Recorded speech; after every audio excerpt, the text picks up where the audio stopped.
공교롭게도 저는 이 자리에서 지금 수요 예배를 두 번째 드리고 있습니다. 2년여 전이었을 것 같아요. 그때도 그 본당에 바닥 공사를 하는 관계로 제가 여기서 예배를 드렸는데, 또 이번에 본당에 지금 강당 공사가 있는데 때마침 또 제가 이렇게 지하에 내려와서 예배를 인도하게 되었습니다. 저는 생각하기를 분명히 이것은 하나님의 뜻하심이 있다. 저도 아멘입니다. 그렇게 생각을 합니다. 제가 곰곰이 하나님이 제게 이렇게 지하에서 예배를 인도하면서 어떤 의도를 가지고 어떤 계획을 가지고 계실까 생각해 보았더니, 이거 제 생각이에요, 여러분. 말씀이 기록된 것도 아니고 그냥 제가 그렇게 생각하는 거예요, 여러분. 어쩌면 하나님께서 이 가장 교회 낮은 자리에서 낮은 자세로, 그리고 하나님께서 이 교회의 기초를 이루게 하시고 하나님의 몸된 교회를 온전하게 섬기고 세워나가는 그런 일꾼으로 저를 생각하셔서 이 지하에서 예배드리는 은혜를 베풀어 주시지 않았나, 저는 그렇게 생각을 해봅니다. 아멘. 근데 저뿐만이 아니라 이 자리에서 예배하는 여러분도 마찬가지인 것 같아요. 이 낮고 낮은 자리에서, 그러나 교회의 기초를 든든히 세우고 기둥 같은 성도들이 되라는 그런 하나님의 뜻을 여러분 마음에 새겼으면 좋겠습니다. 그런 의미에서 우리 서로를 바라보며 이렇게 한번 인사했으면 좋겠습니다. 교회의 기둥 같은 성도들이 되십시오.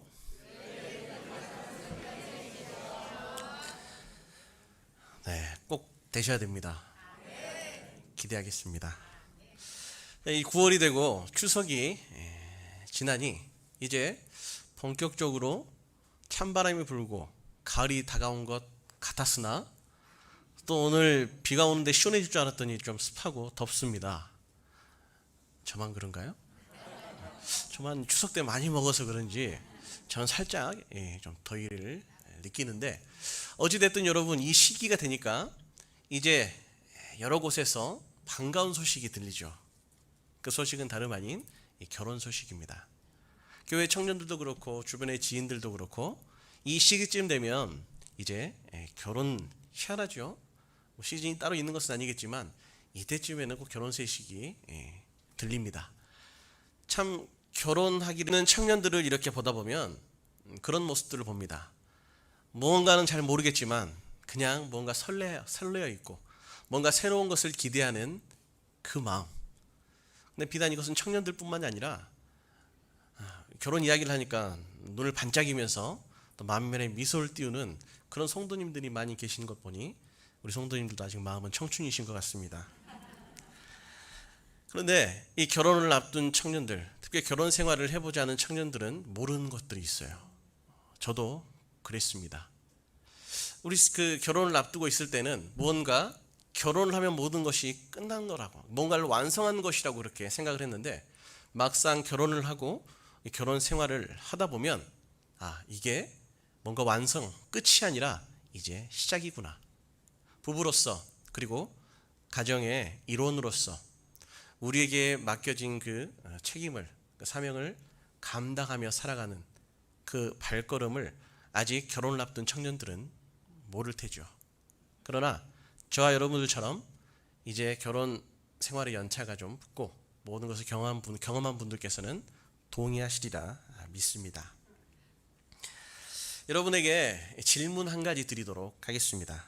우리가 결혼을 이제 했다고 자연스럽게 너무나 당연하게 부부 생활이, 가정의 모든 것들이 잘 유지가 될 수 있을까요? 아니면 결혼 이후에 이제 부부라는 책임감을 가지고 우리가 최선을 다해서 노력할 때 이 부부 관계가, 이 가정의 생활이 원만하게 잘 유지가 될까요? 여러분들은 어떤 것이 정답이라고 생각을 하십니까? 후자.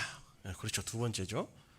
당연하게 결혼을 했으면 이 부부로서 남편은 남편대로, 아내는 아내대로 각자의 그 역할을 잘 감당하고 노력해야 이 부부 관계가 원만하게 이루어지죠.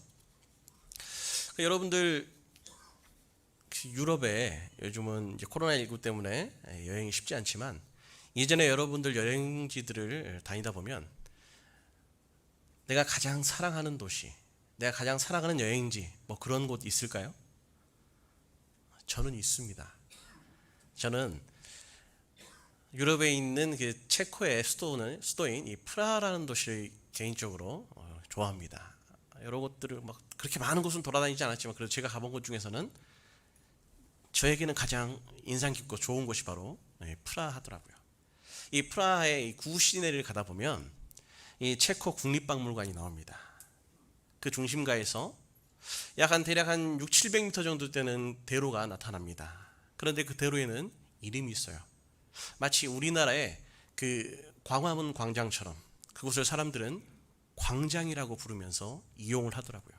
유럽의 다른 모든 도시들은 대부분 동그랗거나 아니면 조금 넓은 개활지에서 그렇게 광장이라고 따로 떨어져 있는데 이곳은 차도 다니는 차로가 다 있으면서 동시에 광장이라고 불리기도 해요. 이 광장의 이름은 이 바칠라프 광장이라고 이야기를 합니다. 이 광장은 이 바칠라프 하벨이라는 사람의 이름을 딴 광장이에요. 이 사람은 체코를 이 공산주의로부터 공산당으로부터 자유를 쟁취하게 만들었고 이후에 이 체코의 대통령까지 역임하게 되었습니다. 그가 이제 그 자유를 위해 활동하던 그 시기에 사람들이 도무지 이 자유를 갈망하긴 하지만 투쟁하고 내가 스스로 수고하고 헌신하기를 꺼려하는 그들을 독려하기 위해서 이러한 말을 했습니다. 책임감이 정체성을 만듭니다. 정체성 때문에 우리가 책임감을 느끼는 것이 아니라 오히려 우리는 책임 있는 존재이기에 정체성을 갖는다라고 말이죠. 어렵죠, 여러분. 그런데 여러분, 말은 어렵지만 이 의미가 바로 제가 바로 이 앞에 드렸던 질문 아시죠? 전자입니까? 후자입니까? 바로 그거예요. 그런데 여러분들은 이 의미가 말이 어려서 잘 모르겠네 하지만 이미 정답을 다 하시고 다 이해하시고 맞추셨어요. 그러고 보면 여러분들은 참 훌륭한 성도들임에 분명합니다. 여러분 그러니까 뭔가 어려운 말이 나에게 주어질 때 당황하지 마세요. 의외로 그 속에 이 본질은 간단하고 명료하고 단순할 수가 있으니까 여러분. 지레 그냥 만약에 어려운 말이 나왔다고 겁먹으면 될까요? 안 될까요? 안 돼요. 그럴 필요가 없습니다. 여러분 이미 이 어려운 말을 다 이해하시고 정답을 맞추신 성도님들이십니다. 이 한국 교회를 보면 언제부턴가 이 우리의 믿음과 삶의 모습이 뭔가 괴리가 느끼는 것을 우리는 보게 됩니다. 예수님을 믿으면 그의 합당한 온전한 삶의 모습이 보여야 하는데 예수님을 믿는다라는 것이 어쩌면 오직 그 구원에 초점이 맞춰져 있어 믿음의 행실을 우리가 이야기하려 치면 혹시 공로주의 아니냐며 서로를 힐난하기에 바쁩니다. 그러다 보니까 믿지 않는 사람들, 특별히 세상의 눈으로 바라볼 때 교회는, 특별히 성도들은 이상하게 무언가 옳음을 이야기하고 온전한 생각을 하지만 그에 따른 삶의 열매를 잘 찾기 힘들다라고 말하기도 하죠. 그렇기 때문에 세상의 눈에는 무언가 교회는 이중적이라고, 무언가 교회는 이상하다고 그렇게 생각하는 사람들이 있습니다. 그렇기 때문에 오늘날 저와 여러분들이 속한 이 한국 교회는 여타의 그 종교 단체와는 비교도 할 수 없을 만큼 여전히 세상에 큰 역할을, 아주 중요한 역할을 감당하고 있음에도 불구하고 이상하게도 우리나라에서 가장 신뢰도가 낮은 그런 아이러니가 나타나게 됩니다. 그런데 가까운 일본만 하더라도 기독교를 믿는 신자의 숫자가 굉장히 전체 인구에 비해서 비율이 낮은 국가임에도 불구하고 신뢰도를 치자면 가장 높은 등 위에 거의 빠지지 않고 등장하는 것이 기독교입니다. 비단 일본뿐만이 아니라 세상의 거의 대부분의 나라들 중에 기독교가 신뢰도가 대부분 높은 자리를 차지하는데 이상하게도 우리나라에서만 그렇지 않습니다. 사실 우리나라에 있는 교회 중에 대부분들은 굉장히 건전하고 건강하고 훌륭한 교회들입니다. 예외적인 몇몇 교회의 잘못으로 모든 교회가 매도당할 때 사실 우리는 조금 억울할 때도 있습니다. 그러나 교회와 성도들의 삶이 과연 그럼 주님을 닮았느냐? 라는 이 질문 앞에 우리는 우리 스스로를 바라볼 때 솔직히 나도 알고 우리 사랑하는 성도들도 알고 서로 모두가 알고 있지만 말을 하지 않는 그 이중적인 모습을 깨달아 그 물음 앞에 우리는 우리의 대답이 굉장히 궁색해진다는 것을 숨길 수가 없습니다. 도대체 왜 이런 모습이 나타나게 됐을까? 오늘 우리는 이 말씀을 통해 그것을 좀 함께 고민해 보도록 하겠습니다. 앞서 제가 결혼 이야기를 했습니다. 쭉 한번 결혼 이야기를 한번 해볼게요. 안색도 갑자기 안 좋아지시고 그러세요. 괜찮습니다. 다들 훌륭한 남편 아내인 줄 제가 잘 알고 있습니다, 여러분. 저도 남자이긴 하지만 이 교회 청년들이나 혹은 주변에 아는 이 청년들, 특별히 이 자매들에게 결혼 대상자를 구할 때 이런 조언을 해줍니다. 자매 본인이 어떤 누군가를 좋아하는 그런 대상을 선택하기보다는 자매를 죽자사자 사랑해주고 따라다니는 그런 남자를 선택하는 것이 안전하다라고 이야기를 합니다. 이게 무슨 말인 거 아니? 좀 죄송스럽긴 하지만 남자들은 잘 변해요. 결혼 전에는 세상에 이렇게 훌륭한, 이렇게 따뜻한 이런 남자가 또 있을까 하지만 결혼함과 동시에 여러분 웃으시는 거 보니까 제가 무슨 생각을 하는지 여러분 다 아시죠? 그러합니다. 그러니까 애초에 처음 시작부터가 나를 이만큼 사랑해주는 남자를 만난다면 이 남자가 조금 변화해서 본색을 드러내도 이 정도 떨어지면 그래도 평균 정도는 되지 않나, 이런 생각을 하기 때문에 그러한 조언을 해주곤 합니다. 남녀를 떠나서 사람의 심리가 그러한 것 같습니다. 일단 내 것이라는 확신이 생기면 우리의 마음은 조금씩 변하기 마련입니다.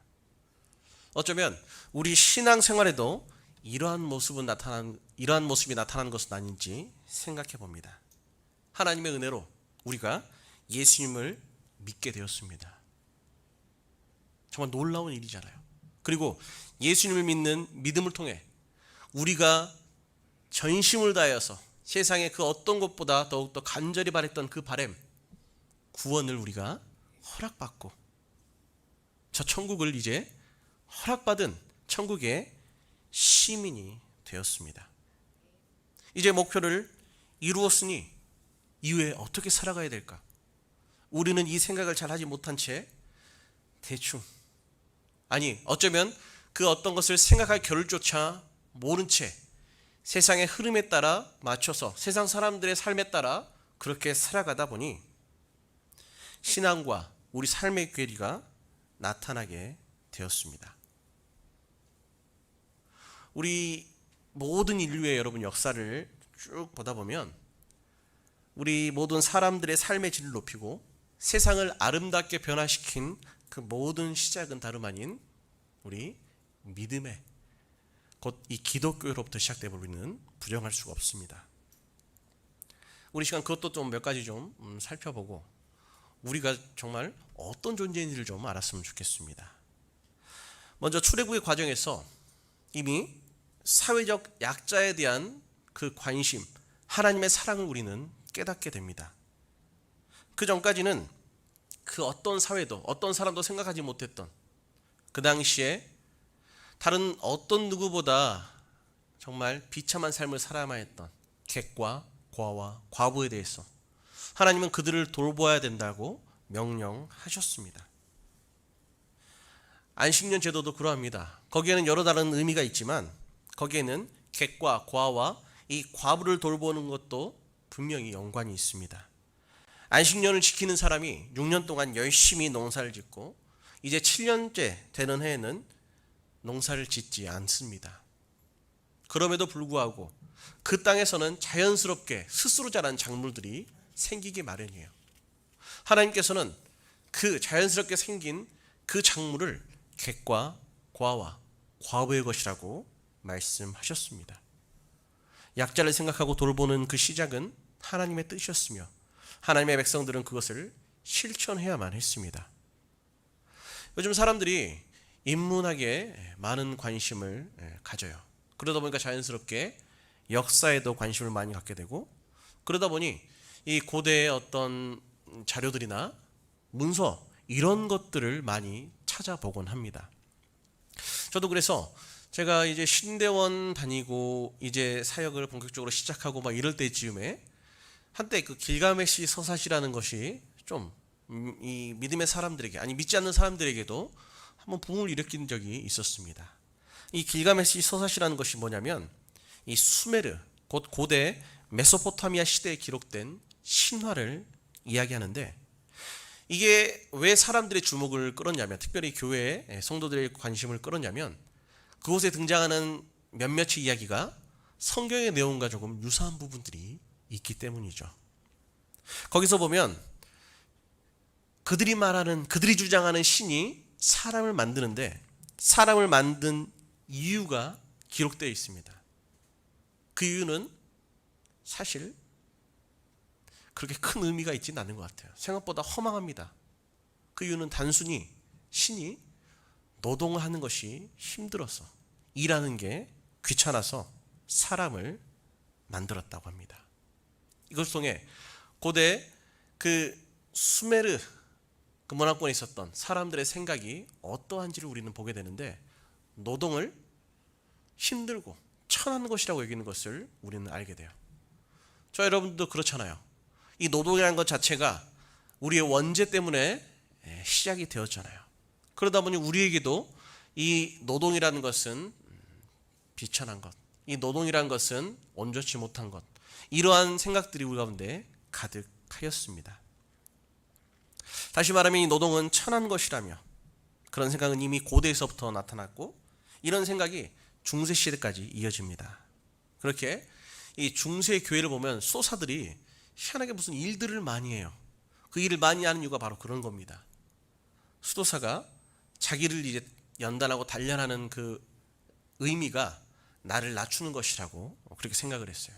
나를 낮추는 가장 좋은 수단이 무엇일까? 그것은 다름 아닌 미천한 그 노동을 하는 것, 그것이 나를 낮추는 것이라고 그들은 그렇게 생각했기 때문에 그들은 힘써 노동을 하였습니다.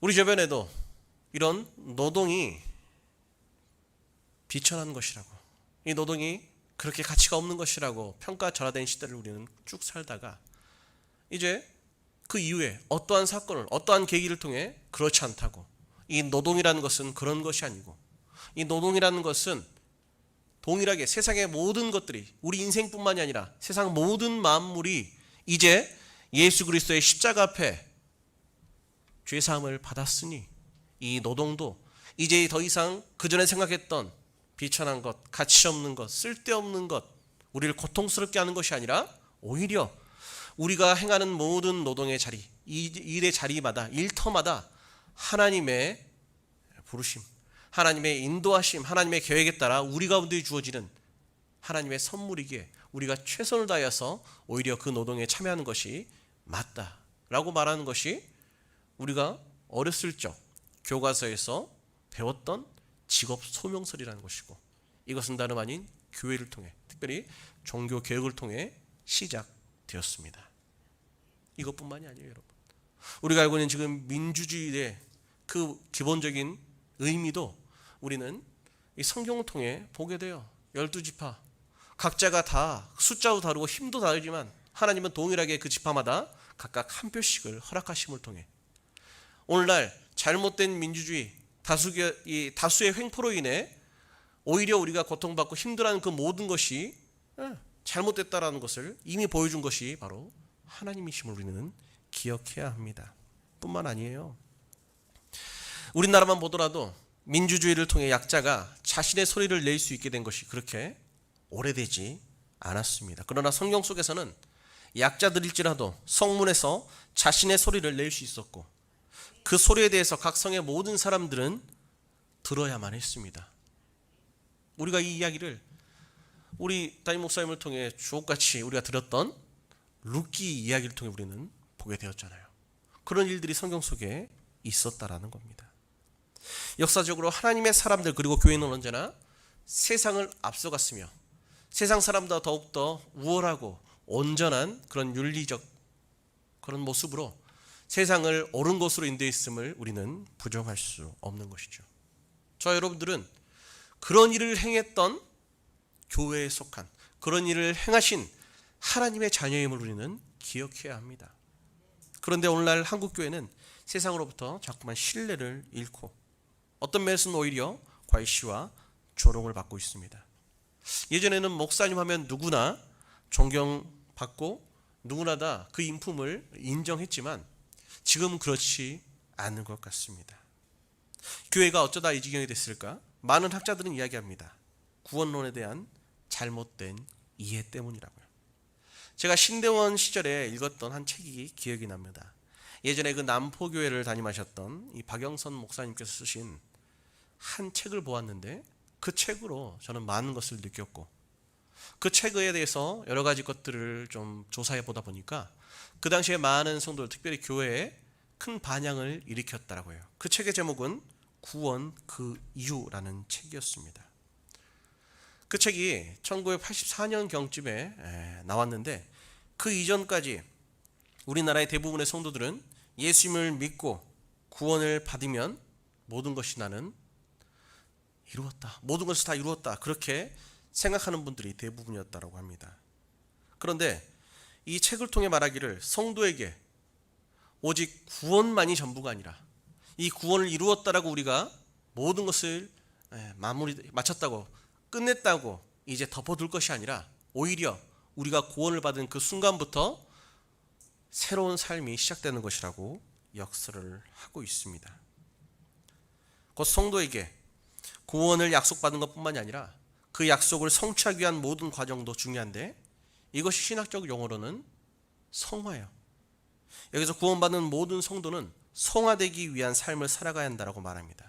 우리 목사님께서도 설교의 많은 자리에서 이 성화에 대한 강조를 하셨고 여기서 말한 이 책에서 말한 그 의미와 동일한 것을 저는 또 보았습니다. 칭이라는 것이 여러분 있습니다. 칭이라는 것은 의롭다고 칭해지는 것이죠. 내가 구원받는 것은 나의 노력으로 되는 것이 아니요 나에게 의가 있어서 구원받는 것이 아니라 우리가 주님을 믿는 그 순간 그 온전하신 우리 주님의 그리스도의 의가 나에게 씌워지는 덮어지는 사건이 나타나는데 그게 바로 의의 전가입니다. 그래서 이 주님의 의 때문에 우리가 의롭다 그렇게 여겨지게 되는 것 그게 바로 칭의인데 이 칭의라는 것은 어떤 사람의 상태가 변하는 것이 아니라 신분이 변하는 것을 의미합니다. 여러분 그 왕자와 거지라는 소설 아시잖아요. 여러분 그 조선판 왕자와 거지라고 불려지는 광해라는 영화 여러분들 보셨잖아요. 그래요. 아무리 그 왕과 똑같은 사람이 있을지라도 똑같은 옷을 입혀놓고 똑같은 자리에 앉혀놓습니다. 백번양보해서 그 나라의 모든 백성들이 그를 진정한 왕이라고 인정까지 했다라고 우리가 한번 가정해 봅시다. 그런들 인정받았다고 그렇게 왕이라고 칭함을 받았다고 이 거지가 하룻밤 사이에 없었던 학식이 생기고 없었던 왕으로서의 품위가 생기고 그렇게 변하는 것은 아닌 것처럼 동일하게 우리도 의롭다 칭함을 받았지만 아직은 전혀 의롭지 않은 옛사람과 똑같은 그런 상태에 있다는 것을 우리는 인정해야 하죠.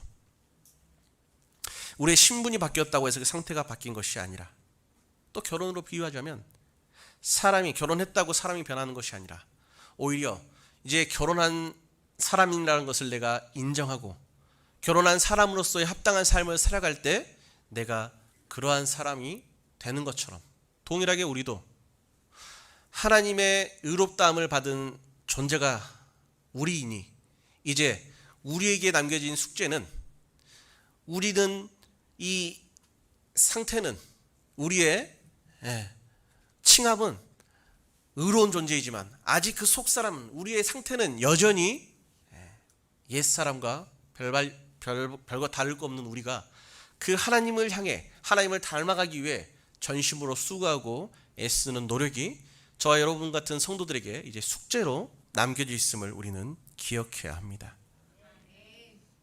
그럼 우리 주님을 믿는다라는 것이 어떤 의미일까? 우리는 좀 이것에 대해서 이야기를 해보아야 합니다. 우리가 기억해야 할 것은 그리스도인이라는 이 정체성, 그리고 내가 무엇이간데 하나님으로부터 구원을 받았을까, 거기서부터 오는 어떤 희열과 기쁨, 이러한 것이 나의 나됨을 변화시켜 주지는 않는다라는 거예요. 그렇게 하나님께서 세례 요한을 통해 말씀하시기를, 마태복음 3장에서 유대인들에게 너희가 하나님의 자녀라고, 아브라함의 자녀라고 스스로를 자부하느냐? 하나님은 이 돌들로도 하나님의 자녀를 만들 수 있다라고 말씀하셨습니다. 이를 통해 너희에게 아브라함의 자녀라는 것이 도대체 어떤 의미가 있냐고 말합니다. 믿음으로 구원받아 이제 나는 그것으로 만족하고 나는 그것으로 충분하다라고 말하는 우리 가운데도 동일하게 말씀하고 있는 거예요. 그것이 너에게 무슨 의미냐고. 오늘 본문은 우리가 잘 알고 있는 팔복을 이야기합니다. 전통적으로 많은 목사님들께서 우리가 천국과 위로와 기업과 복을 받은 조건으로 이 말씀을 많이 해석하곤 합니다. 우리가 심령이 가난하고 애통하고 온유하고 의에 줄이고 목말라야 복을 받는다라고 하죠. 물론 우리는 이러한 전통적인 해석을 통해 우리가 그러한 삶을 살아가도록 하는 엄청난 동기부여를 받는 아주 분명하고 큰 유익은 있습니다. 그런데 여러분, 이런 생각을 한번 해봐요. 제가 지난 몇 주 동안 우리 담임 목사님을 통하여서 염려와 걱정, 근심에 대해서 말씀을 우리가 나눴죠. 거기에서 말씀하시기를 우리의 걱정과 염려를 일으키는 핵심이 있으니 그것은 다름 아닌 탐심이라고 말했습니다. 무엇인가를 하든 나의 이익을 위한 마음으로 시작된 모든 행위, 그것은 그 겉모습이 그럴듯하게 거룩하게 보일지라도 그것이 온전할 수 없다라는 것을 말씀하셨지요. 전통적인 해석으로만 이 팔복을 대한다면 우리는 그런 오류에 빠질 위험이 있다라는 거예요. 예수님의 가르침 중에 정수라고 말할 수 있는 것이 다름 아닌 이 산상수훈입니다. 그리고 그 중에서도 가장 핵심이라고 말할 수 있는 이 팔복이 이처럼 단순히 기복적이고 어쩌면 우리의 탐심을 조장하는 그러한 말씀일 수가 여러분 있겠습니까? 그럴 수는 결코 없습니다. 그러나 이 말씀 우리가 다시 한번 자세히 읽어본다면 우리는 그 속에 숨겨진, 그리고 우리가 그동안 깨닫지 못했던 그 어떤 것도 우리는 발견할 수 있게 됩니다. 재밌는 것은 우리는 구조를 한번 살펴보아야 돼요. 팔복에 나타나는 그 8가지에 대해서 이야기를 할 때 그 구조를 보면 처음과 마지막 말씀에 동일하게 기록되어 있는 것은 천국이 그들의 것입니다 라고 말을 합니다. 우리의 글쓰기 방법 중에도 우리가 잘 알다시피 수미상관이라고 하죠. 혹은 양괄식이라고도 이야기합니다. 앞과 뒤에 말하고자 하는 그런 의도, 주제를 분명하게 드러내서 사람들로부터 헷갈리지 않도록 이야기를 하는 것이죠. 이 당시에 이 유대인들의 이 말하기 방식이 그러했습니다. 우리처럼 이렇게 인쇄술이 발달하고 책들이 많아서 굳이 내가 읽다가 헷갈리면 다시 앞에 돌아가서 이게 무슨 말을 했지? 이렇게 되짚어 볼 수 있었던 것이 아니라 대부분이 구전으로 이렇게 말로 이 말씀이 전해지다 보니까 사람들이 이 긴 말씀에 자칫 헷갈리기가 쉬워요. 앞에 무슨 중요한 말을 했는데 깜빡한 것 같아. 여러분들도 설교를 듣다가 그러십니까? 그러시지 않는 줄로 저는 믿습니다. 그런 것처럼 의도적으로 처음과 끝에 동일한 이야기를 하면서 그것을 강조하는 의미를 갖고 있으며 이것이 참 주제입니다라고 말을 해요. 이를 보면 이 팔복의 말씀은 각각이 물론 각각이 가진 주요한 의미도 있겠지만 통으로 이야기가 하나의 이야기로 무언가 중요한 중심적인 메시지를 주는 것을 우리는 알게 됩니다. 그것은 다른 말씀이 아니라 곧 이 천국이 그들의 것이기 때문에 그 속에 나타나 있는 여러 가지 삶의 모습으로 우리는 살아감이 마땅하다라고 그렇게 이야기를 하게 되는 거죠. 또 심령의 가난함이나 의를 위해 박해를 받는 것이 천국으로 표현된 이 구원을 받는 조건이 아니라는 것은 믿음의 성도들, 그 믿음이 아직 연약한 초신자라도 분명히 알 수 있잖아요. 그게 우리 구원의 조건이 아니라 우리의 조건은, 구원의 조건은 무엇인가요, 여러분? 믿음이잖아요. 믿음.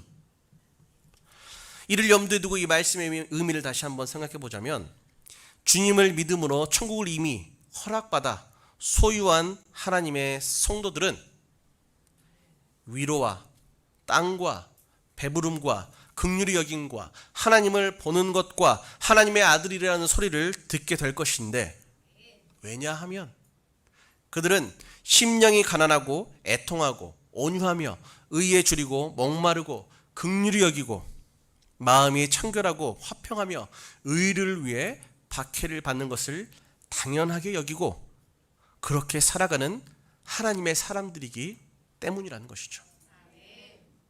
곧 여러분, 팔복의 말씀은 복을 받기 위해 우리가 해야 하는 조건의 의미이기보다는 이미 우리는 구원이라는 세상의 그 어떤 것과도 바꿀 수 없는 참된 선물, 그 모든 축복을 우리가 받았기에 그 구원을 받은 그리스도인들이 어떤 삶을 살아가는 것이 마땅한지, 그런 구원을 받은 사람들이라면 어떤 삶을 살아가야 하는 것이 옳은 것인지 우리의 정체성을 이야기한다라고 할 수 있습니다. 여러분, 우리가 그런 사람들이라는 거예요. 이 말씀을 듣고 이게 힘든데 우리가 어떻게 하지가 아니라 구원을 받은 우리는 이런 사람들이라는 거예요. 이런 일들을 너무나 쉽게 당연하게 행하는 사람들, 그것이 바로 저와 여러분 같은 성도라는 존재의 정체성이 되는 것이죠. 그런데 여러분, 이것만으로도 완전한 것이 아닙니다. 부족한 것이 있었으니 팔복의 말씀은 우리의 정체성에 더하여서 책임감도 함께 말합니다. 팔복을 통해 나타난 이 8가지의 가르침에는 우리의 정체성이 나타나면서 동시에 이 정체성에 합당한 책임감을 가지고 살아야 하는 것을 말씀하고 있죠. 그 첫 가르침은 심령이 가난함으로 우리는 살아야 한다라고 말합니다. 심령이 가난하다는 것은 쉽게 말하면 우리의 영혼이, 나의 마음이 가난하다는 것을 의미해요. 물질이 가난한 것과는 여러분 질적으로 다른 의미가 있다는 것을 우리는 기억해야 합니다. 여기서 심령이 가난하다는 것에 대해서는 재미있는 특징이 있어요. 그것은 다름 아닌 우리가 선택할 수 있다는 거죠. 여러분, 우리 예수님이 어떤 존재십니까? 하나님이시잖아요. 하늘의 모든 영광을 누리는 하늘의 하나님께서 친히 그 모든 하늘 보좌의 영광과 존귀와 그 모든 권세를 던져버리시고 친히 낮고 낮은 이 자리에 인간의 몸으로 오신 것 자체, 그 성육신, 그리고 십자가에 달리신 그 모든 것이 바로 심령이 가난함이 무엇인지를 보여주는 모델이에요, 여러분. 그러한 모습이 심령이 가난한 것이에요. 그 심령의 가난함을 우리 주님께서는 친히 선택하셨다라는 겁니다. 여러분, 심령이 가난한 사람이 되기를 간절히 소원합니다. 그런데 여러분, 지금 이 말씀을 듣고 있는 사람들의 어떤 사람인지도 우리가 좀 살펴봐야 돼요. 지금 이 말씀을 듣고 있는, 가르침을 받고 있는 대다수의 사람들은 인생의 거의 전부인 기간을, 평생을 로마의 압제로부터 또 여러 가지 많은 어려움으로부터 핍박받고 빼앗긴 사람들, 가진 것이 없는 어려운 사람들이에요. 이런 사람들에게 심령이 가난하고 더 가난해라고 말하면 여러분, 이들이 어떻게 받아들일까요? 쉬운 일은 결코 아니었을 것입니다. 세상이 말하는 복음은 다른 것이 아니라 힘과 권력이에요. 그것만 있으면 모든 것을 할 수 있다라고 합니다. 그런데 하나님께서는 이 성경 말씀을 통해 그 힘을 기꺼이 기쁨으로 버리라고 말씀합니다. 그리고 우리에게 원하시는 것은 다른 사람을 돌보라고 말씀하십니다. 이것이 바로 성경을 통해 나타난 약자를 돌보라는 하나님의 명령의 본질이며, 이것을 통해 교회는 그 세상의 어떤 단체, 어떤 존재보다도 비교할 수 없는 그 높은 질적인 거룩함을 세상 가운데 보여줄 수 있었습니다. 우리는 때로 영혼이 잘되고 범사가 잘되고 강건하기를 구합니다. 이것 자체가 잘못된 것은 아닙니다. 그러나 우리의 모든 바람이 이것만으로 그친다면 그것은 우리가 생각을 해보아야 합니다. 진정 우리가 구해야 할 것은 다른 사람과 시대와 이 세상을 위해 내가 기꺼이 낮아지는 것을 선택하는 것이죠. 성공적인 결혼생활, 가정생활, 이것은 어떻게 하면 내가 상대방에게 도움을 받을까가 아니라 어떻게 하면 더 큰 도움을 주고 우리가 함께 기뻐할 수 있을까를 고민할 때 비로소 이룰 수 있게 되는 것이죠. 신앙을 가지고 그리스도인으로 살아가는 우리들도 이런 자세로 살아가야 합니다. 심령이 가난하다는 것이 바로 여러분 이런 겁니다. 그런데 요즘은 이 교회마저도 힘의 논리가 나타나는 것이 현실이고 이것에 너무 마음이 아픈 상황이죠. 그러나 여러분, 교회는 가난하고 연약한 사람들을 위해서 힘 있는 사람들이 섬겨주는 것입니다. 이것이 여러분 성도됨의 의미예요. 그렇게 성경에서는 가난한 자가 복이 있다라고 말씀할 수 있는 것이죠. 스스로를 이렇듯 낮아지기로 결심한 사람은 복이 있습니다. 왜냐하면 이러한 선택으로 인해 우리 사회가 밝아지고 우리가 속한 공동체가 더욱더 아름답고 완전해지며 무엇보다 이로 인해 하나님께서 영광 받으시기 때문입니다. 심령이 가난할 수 있다는 것은 동시에 다른 사람의 어려움을 이해하는 공감 능력이 충분히 있다는 것을 보여주기도 하는 것이죠. 내가 배부르고 내가 힘들지 않다고 다른 사람들도 나와 같을 것이라는 생각을 우리는 버릴 수 있어야 합니다.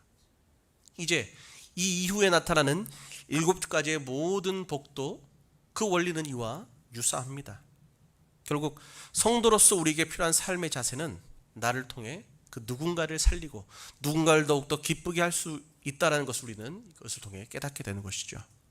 그렇기 때문에 우리는 우리가 감수해야 될 그 조그만 그 불편함을 능히 받아들일 수 있게 되는 것입니다. 그런 여러분, 지금도 그러합니다. 여러분들 이 3일 동안 참 힘든 삶을 사셨잖아요. 여기 있는 어떤 누구라도 힘들지 않은 사람은 아무도 없습니다. 어떤 누구라도 상처받지 않는 사람은 아무도 없습니다. 여기 있는 모두는 아픔이 있고 어려움이 있고 눈물이 있습니다. 우리가 다 동일합니다, 여러분. 정도의 차이가 있을 뿐. 그러니 여러분, 우리가 가져야 될 삶의 자세는, 마땅한 삶의 자세는 이런 나약한, 이런 연약한, 이런 상처받은 나를 누군가 와서 안아주지 않나, 지켜봐야지, 그렇게 기다리는 것이 아니라 그 상대방도 나와 동일한 상처를 가지고 나와 동일한 아픔을 가지고 나와 함께 눈물 흘리는 이 사람이니 내가 기꺼이 먼저 다가가서 말을 걸어주고 반겨주고 안아주고 위로해주는 것, 그것이 바로 교회임을 여러분 기억하시기 바랍니다. 많은 사람들이 코로나19로 인해 그리고 이후에도 교회가 큰 혼란과 어려움을 겪을 것이라고 말합니다. 믿음이 연약한 사람들은 믿음에서 이탈할 것이고, 또한 어떤 누군가들은 온라인 예배에 익숙해져서 더 이상 교회에 출석하시지 않을 것이라고 말하기도 합니다. 이런 상황을 바라보면서 모든 것은 코로나19 때문이라고 평가하며 모든 것은 내가 아닌 다른 사람의 문제라고 생각한다면 과연 이 문제가 여러분 해결될 수 있을까요? 오늘 말씀을 마음에 새기고, 그렇지, 내가 성도이니 나는 마땅하게 이렇게 팔복에 부합하는 사람으로 살아야지라는 마음을 품은 성도라면 이런 상황에 대해서 어떻게 반응해야 할까요? 코로나19인데 뭐 그럴 수 있지, 뭐 개인의 문제니까 뭐 이렇게 치부할 것이 아니라 그들이 이런 어려운 시절에 더욱더 하나님을 의지함이 마땅할 텐데, 더 힘들고 어렵다면 당연히 하나님을 더욱더 찾고 부르짖어야 할 텐데, 그들이 믿음으로 바로 서야 이 모든 위기를 이겨낼 수 있고 하나님으로부터 은혜를 받게 될 것인데, 이것을 마음에 품고 그들을 하나님의 전으로, 만민이 기도하는 이곳으로 인도하게끔 권면하는 것이 우리들의 마땅한 모습이 되어 함을 여러분 기억하시기 바랍니다. 여러분, 교회와 이 세상이 갈수록 완악해지는 것은 나를 제외하고 다른 사람에 대해서만 가혹한 잣대로 평가하면서 누군가 나 대신 내가 마땅히 짊어져야 할 짐을 짊어져 주기를 원하기 때문입니다. 그러나 여러분, 갈라디아서 6장 2절 말씀에 너희가 짐을 서로 지라 그리하여 그리스도의 법을 성취하라. 아멘. 우리 하나님께서 분명하게 말씀하시기를 하나님은 너희가 서로 짐을 함께 지라고 말씀하십니다. 여러분, 혹시 손연준 목사님이라고 여러분 들어보셨어요? 좀 낯설죠? 그럼 제가 이름만 바꿔서 질문하도록 하겠습니다. 여러분, 혹시 손양원 목사님을 들어보셨나요? 아무도 모르시는 분이 없을 것입니다. 근데 여러분, 손양원 목사님의 본명이 바로 손연준 목사님이세요. 이제 아셨죠? 애양원에서 이제 사역을 시작하시면서 스스로 이름을 손양원이라고 이름을 바꾸십니다. 그러면서 애양원과 그 사역과 거기에 속한 모든 영혼들을 내가 사랑하고 책임감 있게 이 사명을 감당해야 했다는 마음으로 이름을 바꾸시고 평생을 그렇게 사셔서 정말 이름 그대로 애양원을 위해 살아가는 손양원 목사님이 되셨음을 우리는 기억해야 합니다. 그렇다면 저와 여러분들도 이제 우리 가운데 또 다른 이름이 있어야 돼요. 저 같으면 이제 배상모가 돼야 되겠죠. 이상모, 김상모, 또 우리 교회는 또 양씨들이 많으니까 양상모 되게 많겠어요, 여러분. 우리는 그렇게 살아가야 한다는 것이죠. 여러분, 내가 예수님을 믿으면 내 신분이 변하지만 우리는 그 마땅한 상태에 도달하기 위해 노력이 필요합니다. 그런데 여러분, 우리는 알고 있잖아요. 하나님은 결코 불가능한 일, 허황된 일을 결코 우리 가운데 명령하시는 분이 아니라는 사실이죠. 그렇게 우리는 이 길을 묵묵히 걸어가야만 합니다. 그러나 여러분, 자원하며 낮아지는 것은 힘들어요. 가난해지는 것은 어렵습니다. 사실 우리의 솔직한 심정을 할 수만 있다면 피하고 싶은 것이 사실입니다. 그럼에도 우리는 하나님의 구원을 통해 이 세상이 아닌 천국의 백성으로 살아가는 성도임을 기억하기를 원합니다. 그것이 우리의 정체성이며 하나님의 바람이십니다. 우리가 마땅히 가져야 할 이 책임을 피하는 것이 아니라 받아들이고 노력하기를 원합니다. 이것이 우리가 마땅히 가져야 할 책임을 피하는 것, 그것은 하나님의 나라에 합당한 사람들의 모습이 아님을 우리는 기억하시며, 우리가 언제나 하나님께서 원하시고 바라시는 하나님의 영광, 하나님의 나라와 의를 위한 그 아름답고 복된 삶을 믿고 행동으로, 우리의 행함으로, 우리의 삶으로 하나님께 영광 돌리는 저와 여러분 되시기를 주님의 이름으로 축복합니다.